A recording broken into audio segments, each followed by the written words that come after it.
Shalom Bapak Ibu yang dikasihi Tuhan Yesus Kristus. Saat kita menyembah dan memuliakan nama-Mu, Roh Kudus bertata di atas pujian dan penyembahan. Haleluya. Mari kita akan menyembah Bapa di surga. Oleh karena itu, semua kita akan menyembah dengan kebenaran dari firman. Bapa, terima kasih Tuhan untuk hari ini. Haleluya.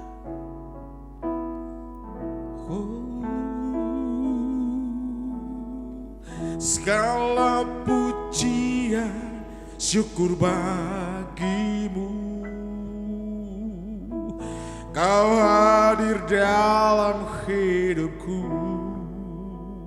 Kini ku datang sujud di hadapanmu, memujimu,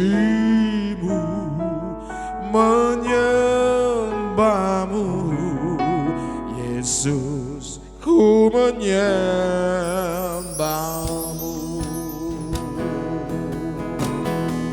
Haleluya Jesus. Yesus kemuliaan. Yesus kemuliaan-Mu pulihkan hatiku. Yesus kemuliaan-Mu. Yesus kemuliaan berkati hidup. Yesus kemuliaan-Mu Bapa. Yesus kemuliaan-Mu pulihkan hatiku. Yesus kemuliaan berkati hidup kami ya Bapa. Haleluya.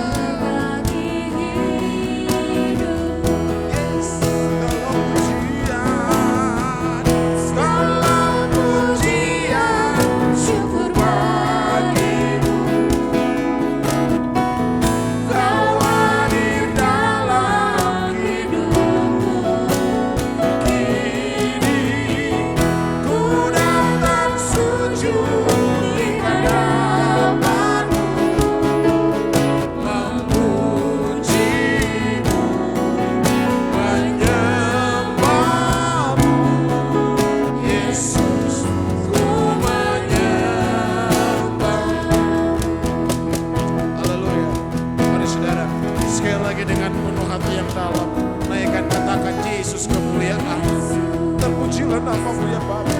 Oh yes. Pulihkan hati kami Bapa. Haleluya.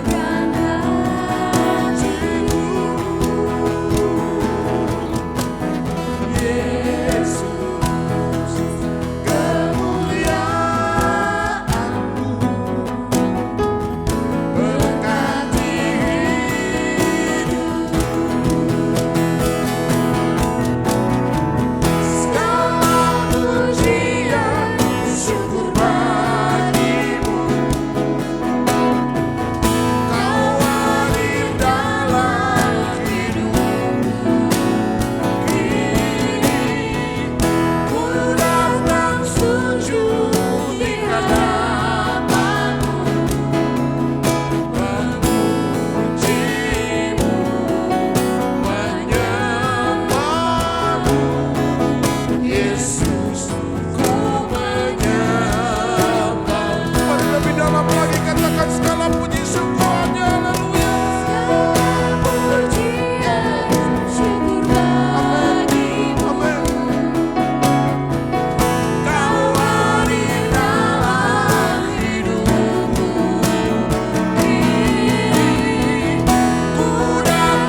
kami renungkan dalam setiap hidup kami.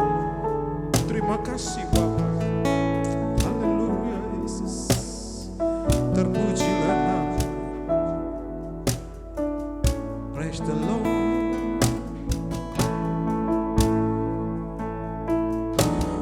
Ya Tuhanku,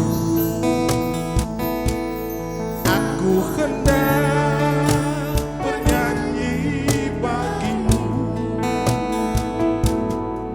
selama aku hidup. Ya Allahku, aku hendak bermazmur bagimu selagi ku ada. Mari sekali lagi katakan, ya Tuhanku, Allah kami, haleluya. Ya Tuhanku, aku hendak bernyanyi bagimu selama aku hidup. Ya Allahku, aku hendak bermazmur bagimu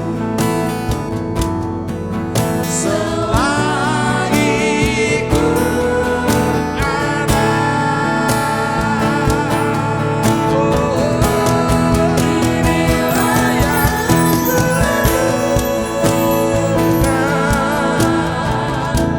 setiap waktu.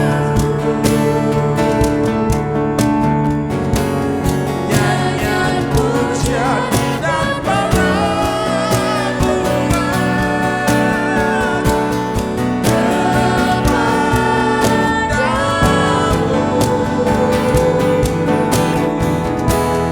yang manis kebenaran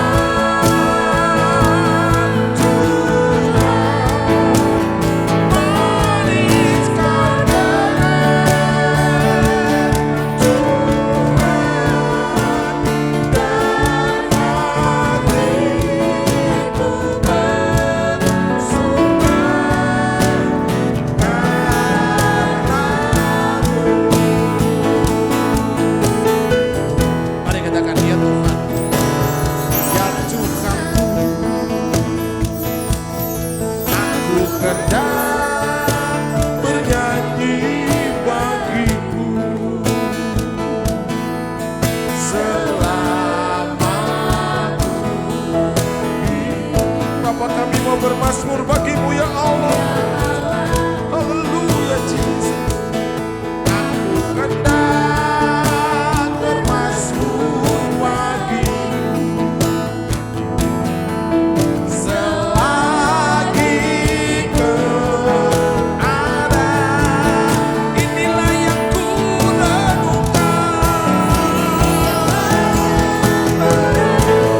Haleluya. Bless the Lord Jesus.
Shalom, selamat pagi jemaat Tuhan.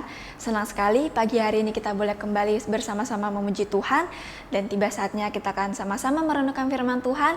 Namun sebelum itu, mari kita berdoa. Tuhan Yesus, terima kasih untuk pagi hari ini.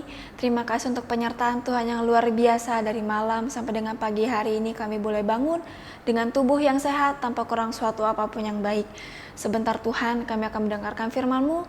Tuhan memberkati, kiranya firman-Mu boleh berakar, bertumbuh, serta berbuah dalam kehidupan kami. Terima kasih Tuhan, dalam nama Tuhan Yesus, haleluya, amin. Baik Bapak Ibu sekalian, kita akan sama-sama merenungkan kebenaran firman Tuhan yang terdapat di dalam Matius 23 ayat yang pertama sampai dengan yang ketujuh. Matius 23 ayat yang pertama sampai dengan yang ketujuh, demikian firman Tuhan. Maka berkatalah Yesus kepada orang banyak dan kepada murid-muridnya, katanya, ahli-ahli Taurat dan orang-orang Farisi telah menduduki kursi Musa. Sebab itu, turutilah dan lakukanlah segala sesuatu yang mereka ajarkan kepadamu, tetapi janganlah kamu turuti perbuatan-perbuatan mereka, karena mereka mengerjakannya tetapi tidak melakukannya. Mereka mengikat beban-beban berat lalu meletakkannya di atas bahu orang, tetapi mereka sendiri tidak mau menyentuhnya. Semua pekerjaan yang mereka lakukan hanya dimaksud supaya dilihat orang. Mereka memakai tali sembayang yang lebar dan jubah yang panjang. Mereka suka duduk di tempat terhormat dalam perjamuan dan di tempat terdepan di rumah ibadat. Ayat yang ketujuh. Mereka suka menerima penghormatan di pasar dan suka dipanggil rabi. Amin. Demikian firman Tuhan yang kita baca. Tentunya kita sudah tidak asing lagi dengan cerita ini tentang orang Farisi, orang ahli Taurat. Mereka pada zaman itu adalah orang-orang yang cukup terpandang, orang-orang yang pintar, orang-orang yang cerdas, dan mereka memiliki kedudukan bahkan pendidikan yang cukup tinggi pada zaman saat itu. Buktinya adalah mereka bisa menghafal semua isi ahli Taurat pada masa itu. Dan gak sedikit banyak orang mereka seperti kayak mengagung-agungkan mereka gitu, melihat bagaimana wah mereka hebat ya, wah mereka seperti ini begini gitu. Nah, kalau dilihat dari sisi positifnya, mereka adalah orang yang terpandang, mereka juga seorang pemuka agama. Mereka menganggap bahwa diri mereka ini saleh, wah seorang saleh, karena dengan status mereka yang sebagai ahli Taurat, ahli Farisi, mereka yang orang-orang yang cukup dikenal banyak orang pada saat itu. Dan yang tadi saya katakan bahwa mereka menghafal semua isi Taurat pada saat itu. Nah, tapi jika kita dilihat bahwa looking mereka itu atau penampilan mereka tuh sepertinya bagus gitu loh, kayak keren, bagus, dan mereka memiliki aura pemimpin atau memiliki seperti kepemimpinan yang bagus gitu pada saat zaman itu. Tentu bisa dilihat dari bagaimana orang-orang memperlakukan mereka, bahkan mereka suka dibilang sebagai rabi, sebagai guru dan segala macam. Nah, tapi dibalik sisi positif dari mereka, kita jangan langsung menjudge mereka dulu ya. Jadi kita bisa melihat bahwa sebenarnya ada hal yang bisa kita lihat dari mereka, bahwa mereka memang orang yang cerdas, mereka orang-orang yang pintar, mereka pemuka agama dan segala macam. Nah, tapi kalau kita lihat dari sisi satunya, mereka ini terlalu sering gitu. Mereka ini terlalu sering seperti menyampaikan firman, menyampaikan seperti ceramah gitu, seperti ceramah ke orang-orang. Kamu harus hidup kudus, kamu harus begini. Mungkin di Alkitab tidak ditulis. Nah, tapi terlihat bahwa di mana mereka hanya memberikan beban kepada mereka, memberikan seperti tugas yang berat kepada mereka. Misalnya, kamu harus hidup seperti ini ya, kamu harus hidup dalam kasih, kamu harus begini. Kalau kita lihat kayaknya mudah gitu, bilang, oh iya kita harus hidup dalam kasih, tapi belum tentu kita bisa melakukan seperti itu. Nah, kalau kita lihat lagi, di sisi yang lainnya, mereka ini orang-orang yang munafik. Mereka orang-orang yang gak mau mengambil bagian dalam proses jemaat. Seperti itu. Jadi mereka hanya menyampaikan banyak hal kepada mereka, tapi mereka gak membantu mereka dalam proses untuk dari yang tidak baik menjadi orang yang baik gitu. Jadi seperti kayak, yaudah saya udah kasih kamu, udah kamu pergi sendiri, kamu jalan sendiri. Seperti itu. Jadi kita bisa melihat bahwa mereka ini gak sepenuhnya orang yang baik gitu. Oke, secara kedudukan mereka tinggi, secara IQ pun, secara kepintaran pun mereka oke. Tapi dalam action, dalam tindakan mereka gak ada gitu. Mereka hanya menyampaikan, hanya memberikan input kepada jemaat, tapi mereka pun gak melakukan. Seperti itu. Kita bisa lihat di ayat yang ketiga sampai yang ketujuh. Saya akan bacakan kembali. Sebab itu turutilah dan lakukanlah segala sesuatu yang mereka ajarkan kepadamu, tetapi janganlah kamu turuti perbuatan-perbuatan mereka, karena mereka mengajarkannya tetapi tidak melakukannya. Oke, kita akan bahas yang di ayat 3. Ungkapan ini sebenarnya adalah membuktikan. Ini kan itu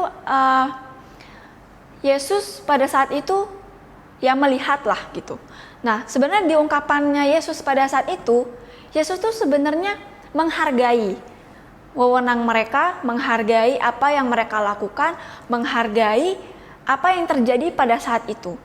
Nah, tapi yang bikin jengkel, yang bikin Yesus kesel sama mereka ini cuma menyampaikan yang tadi saya katakan, bahwa mereka cuma menyampaikan gitu, tapi mereka nggak bisa membantu jemaat untuk bisa, ayo yuk kita sama-sama, ayo yuk kita sama-sama bertumbuh, ayo kita sama-sama melakukan ini. Apa yang kamu masih pergumulkan dalam hidupmu, atau apa segala macam. Ini enggak. Jadi kayak dibiarkan aja gitu loh. Nah, itu yang bikin Yesus jengkel, karena mereka cuma kasih input doang gitu loh. Dan tapi mereka nggak melakukan. Mereka pun sendiri nggak melakukan. Misalnya si ahli Taurat ini bilang, kamu harus hidup kudus, kamu nggak boleh begini. Tapi mereka pun nggak bisa hidup kudus. Mereka nggak bisa melakukan apa yang mereka ajarkan kepada jemaat pada saat itu. Nah, sebenarnya Yesus juga, yang tadi saya katakan, bahwa Yesus sebenarnya juga menghargailah wewenangnya mereka, menghargai apa yang mereka lakukan, tapi juga Yesus benci dengan kemunafikan mereka. Yesus gak suka sama apa yang mereka lakukan, karena Yesus merasa bahwa ini gak benar gitu loh. Kamu cuma menyampaikan tapi kamu gak melakukan, dan itu benar-benar seperti kayak gimana ya, gak enak dilihat lah gitu. Kamu bisa menyampaikan dengan sebegitu rupa, tapi kamu pun gak melakukan, kayak gitu. Nah, kita coba lihat lagi di ayat yang keempat. Saya akan bacakan kembali. Mereka mengikat beban-beban berat, lalu meletakkannya di atas bahu orang, tetapi mereka sendiri tidak mau menyentuhnya. Nah, itu yang tadi saya katakan. Yesus bilang di ayat yang ketiga kan, bahwa kamu ikutin aja, kamu dengarkan apa yang mereka ajarkan, hidupi, tapi jangan kamu mengikuti tingkah laku mereka gitu. Kamu jangan ikutin bagaimana cara hidup mereka gitu. Yesus kan bilang nggak apa-apa, kamu dengerin aja, boleh gitu loh. Nah, cuman kan jadinya ya itu yang tadi saya bilang, orang munafik gitu loh. Mereka ini, sekumpulan orang ini orang-orang yang munafik gitu. Makanya Yesus kan kesel, Yesus marah. Nah, buktinya mana kalau Yesus marah? Bukti Yesus marah adalah marah, kesal, jengkel itu ada di ketika Yesus mengucapkan kata celakalah itu sebanyak 8 kali. Kita bisa lihat itu ada di ayat yang ke-13, di ayat yang ke-14, 15, 16, 23, 25, 27, dan 29. Kita akan coba lihat di ayat yang ke-13. Mari kita baca bersama-sama. Celakalah kamu, hai ahli-ahli Taurat dan orang-orang Farisi, hai kamu orang-orang munafik, karena kamu menutupi pintu-pintu kerajaan sorga di depan orang, sebab kamu sendiri tidak masuk dan kamu merintangi mereka yang berusaha untuk masuk. Itu baru satu ayatnya. Kita lihat lagi di ayat yang ke-14. Celakalah kamu, hai ahli-ahli Taurat dan orang-orang Farisi, hai kamu orang-orang munafik, sebab kamu menelan rumah janda-janda, sedang kamu mengelabui mata orang dengan doa yang panjang-panjang. Sebab itu kamu pasti akan menerima hukuman yang lebih berat. Itu dua ayat. Di ayat yang ke-15, Celakalah kamu, hai ahli-ahli Taurat dan orang-orang Farisi, hai kamu orang-orang munafik, sebab kamu mengarungi lautan dan menjelajah daratan untuk mentobatkan satu orang saja menjadi penganut agamamu, dan sesudah ia bertobat, kamu menjadikan dia orang neraka yang 2 kali lebih jahat daripada kamu sendiri. Nah, itu tadi 3 ayat yang bisa saya baca. Nanti kita bisa baca sekali lagi atau nanti setelah ibadah selesai. Ada 8 kali Yesus mengatakan bahwa celakalah kamu orang-orang munafik dan segala macam. Itu bukti bahwa Yesus tuh udah murka. Yesus tuh udah saking jengkel, udah saking kesel. Kamu tuh cuman kasih input sama mereka tapi kamu gak melakukan. Kamu sendiri hidupmu masih seperti itu. Terus bagaimana bisa kamu menjadi contoh buat mereka? Itu yang jadi masalah gitu. Makanya Yesus kenapa kesel, Yesus kenapa bisa sampai marah sampai kayak gitu. Buat saya ketika Yesus mengatakan sampai bilang celakalah kamu, hai orang-orang Farisi, kamu orang-orang munafik, itu buat saya Yesus itu udah murka. Buat saya Yesus itu udah marah banget karena dengan perilaku mereka yang seperti itu. Nah, jadi buat saya adalah kalau kita hanya sekedar menyampaikan tapi kita tidak melakukan, ya sama lah. Bukan sama, tapi lebih kayak cerminan buat kita. Apa jangan-jangan kita seperti orang Farisi ini? Mungkin ada yang bilang, ya kita kan sama-sama berproses, kita sama-sama belajar. Iya betul. Tapi jangan sampai kita berlindung di kata proses. Kebanyakan orang-orang seperti itu. Ya saya kan masih proses, saya kan masih harus begini-begini. Tapi ya dijalanin gitu prosesmu. Kalau memang sungguh-sungguh kita mau menjadi contoh dan teladan untuk keluarga kita, untuk orang-orang sekeliling kita, ayo kita sama-sama belajar. Mari kita sama-sama renungkan gitu. Jangan sampai kita hanya menyampaikan, ini juga untuk saya pribadi juga. Jangan sampai kita hanya menyampaikan tapi kita tidak melakukan. Gitu. Supaya apa? Kita jangan jadi batu sandungan. Oke, sekarang kita lihat bahwa saya ini pendeta, saya ini misalnya apa ya diaken, saya pendeta muda, saya begini, saya bisnismen, saya orang penting, saya begini-begini. Tapi saya suka kok memberitakan kebenaran firman Tuhan, saya suka kok membagikan sharing sama teman-teman saya. Tapi dihidupi enggak gitu. Jangan sampai kita cuma memberitakan firman Tuhan tapi kita nggak menghidupi gitu loh. Ini cerminan untuk kita semua. Kita sama-sama belajar, kita sama-sama merenungkan apa sih yang salah atau apa sih yang harus saya perbaiki. Seperti itu. Saya pernah dulu waktu saya kuliah, saya pernah buat satu kalimat. Buat saya itu seperti nusuk saya juga. Kalimatnya seperti ini. Good looking aja nggak cukup kalau tidak dibarengi dengan good attitude. Seperti itu. Kenapa saya bisa bilang gitu? Karena begini, kalau saya lihat dari cerita ini, mereka punya looking yang bagus, orang Farisi. Mereka punya status yang luar biasa. Mereka punya kedudukan yang penting gitu. Mereka dipandang banyak orang. Tapi karakter mereka, perilaku mereka itu nggak sesuai sama apa yang mereka ajarkan. Makanya kenapa saya bilang bahwa good looking aja atau penampilan yang bagus atau cukup aja tuh nggak bisa menentukan bahwa kamu memiliki karakter yang sesuai dengan firman Tuhan atau tidak gitu. Jadi dari cerita hari ini bisa menjadi cerminan bagi kita semua.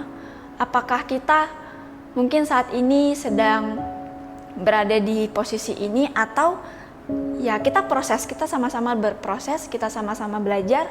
Tentunya bahwa jangan sampai kita menjadi bagian dari golongan orang-orang Farisi dan ahli Taurat. Tentu kita mau menjadi contoh, kita mau menjadi teladan bagi setiap keluarga kita, bagi teman-teman kita, bagi orang-orang sekeliling kita, bahkan bagi orang yang sampai dengan saat ini belum mengenal Tuhan. Tentunya kita sebagai orang Kristen, orang-orang percaya kepada Tuhan sudah mengerti bagaimana cara kita menyampaikan kebenaran firman Tuhan kepada orang-orang yang mungkin sampai saat ini gak ngerti Tuhan itu siapa, Yesus itu tuh bagaimana gitu. Pasti Tuhan memberikan hikmat kepada kita, Tuhan memberikan akal budi kepada kita supaya kita boleh menyampaikan dengan baik dan benar. Seperti itu. Jadi jangan sampai kita masuk dalam golongan orang-orang Farisi, ahli-ahli Taurat, yang mereka cuma menyampaikan, tapi mereka nggak bisa menjadi contoh dan teladan yang baik untuk jemaat. Jadi cuma menyampaikan aja gitu, kayak kalau peribahasa bilang tong kosong nyaring bunyinya gitu. Kayak kamu cuma ngomong tapi kamu nggak melakukan apa-apa gitu. Sampai akhirnya kan jadinya di cerita ini tuh jemaat seperti kayak berat banget gitu loh. Rasanya kok kayak berat gitu, saya harus begini. Tapi ahli Taurat dan orang Farisi seperti kayak ya udah, yang penting kan saya udah kasih tahu. Ya urusan kamu kerjaan atau enggak ya urusanmu gitu. Yang penting saya udah mengerjakan. Nah, jangan sampai kita seperti itu. Kita sama-sama belajar, kita sama-sama merenungkan kebenaran firman Tuhan pagi hari ini. Tentunya boleh menjadi cerminan bagi kita, menjadi berkat bagi kita, dan tentunya kita bisa menyampaikan kebenaran firman Tuhan kepada setiap orang-orang yang sampai dengan hari ini belum mengenal Tuhan. Dan tentunya kita sebagai orang percaya rindu menjadi contoh dan teladan bagi setiap orang-orang di sekitar kita, bahkan orang-orang terdekat kita. Amin. Demikian firman Tuhan yang dapat saya sampaikan pagi hari ini. Baik, sampai sini dulu. Tentunya kita sama-sama belajar. Dan sebelum itu, sebelum kita menyudahi ibadah kita pagi hari ini, mari kita berdoa. Tuhan Yesus, terima kasih untuk pagi hari ini. Terima kasih untuk kebenaran firman Tuhan yang luar biasa yang boleh kami dengar, boleh kami renungkan pagi hari ini. Ajar kami Tuhan untuk menjadi orang-orang Kristen yang rindu menjadi contoh dan teladan. Kami nggak mau Tuhan seperti orang-orang Farisi dan ahli Taurat yang hanya sekedar menyampaikan tapi kami nggak melakukan. Ampuni kami Tuhan kalau sampai dengan hari ini kami masih belum berada di titik tersebut, tapi kami mau Tuhan terus Tuhan proses kami mau Tuhan boleh terus membimbing kami, Tuhan boleh terus mengingatkan kami sehingga kami boleh terus bertumbuh di dalam Tuhan dan kami boleh menjadi berkat bagi banyak orang. Terima kasih Tuhan. Kami mau berdoa untuk bangsa dan negara kami. Kami bersyukur kami boleh menjadi bagian dari bangsa Indonesia. Terima kasih untuk bangsa ini Tuhan. Kami mau berdoa untuk apapun yang menjadi pergumulan di bangsa ini. Kiranya Engkau juga boleh campur tangan. Kami percaya Tuhan bahwa hati-Mu ada di bangsa ini.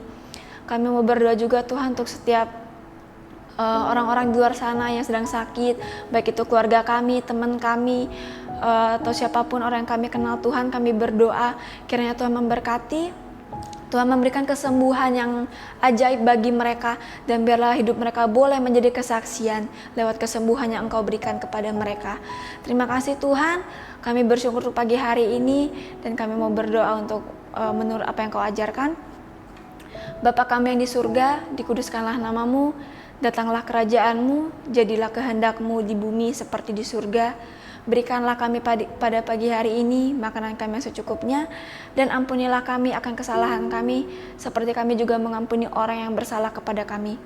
Dan janganlah membawa kami ke dalam pencobaan, tetapi lepaskanlah kami daripada yang jahat, karena Engkaulah yang punya kuasa dan kemuliaan sampai selama-lamanya. Amin. Tuhan Yesus memberkati.